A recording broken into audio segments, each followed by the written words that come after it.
Hi, my name's Daryl, and about a month ago, I was reading a press release from Toyota where they said they were no longer going to be using the Prime name. So the Toyota Prius Prime and the Toyota RAV4 Prime, they weren't going to be called Primes anymore. They were going to be called plug-in hybrids. And well, that's what they are, but it got me thinking, why is this happening just now?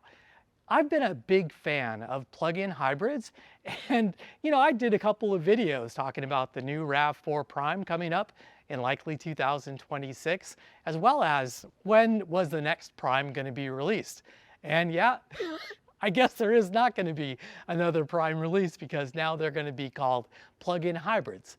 But what does this mean? Why did Toyota do this now?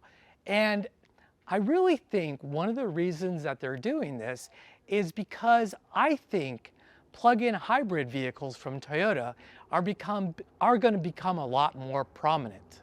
And one of the big reasons that Toyota is going to be able to do this is because of the fact that they're opening up a brand new battery manufacturing plant in North Carolina within the next year. So in 2025, they're supposed to open it. So when Toyota was developing this battery manufacturing plant, I think they really had in mind that it was going to be used mostly for EV vehicles.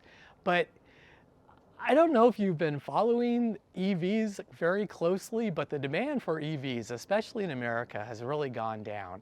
It's been a combination of, the cost of battery replacements and the resale value of EVs. But I think Americans right now, they're really loving hybrids, and they also really love plug-in hybrids because the plug-in hybrids really offer the best of both worlds, where you get outstanding performance of the vehicle with that really good acceleration. It's also a great commuter car because you can do your daily driving just on EV, but when you have those long trips, you don't have to have the range anxiety because you can rely on your internal combustion engine. So I really think Toyota might be pivoting just a little bit on their EV plans and might focus a little more on plug-in hybrid vehicles, and I'm really excited about that. Now, truck buyers have been clamoring for a plug-in hybrid truck. And you can buy an EV truck, but if you tow, you're only going to get about 100 miles. So the plug-in hybrid truck, you still can daily commute on your truck and not use any gasoline. But then when you get on the road and you tow, you don't have to worry about charging up every 100 miles or so like you would with an EV truck. Now, if Toyota could put a plug-in hybrid drivetrain into the new Toyota Tacoma, oh man, that would be so awesome. Now, there are plans in 2025 for a number of other plug-in hybrid trucks. So there's the Dodge Ram Charger. There's also the Gladiator, which is supposed to come out with a 4xe in 2025. And Ford also has a Ranger that has a plug-in hybrid drivetrain that isn't offered in the United States yet, but they might offer it soon. Toyota has also recently announced that they're delaying their 3-row EV SUV, and they're going to delay that production until 2026.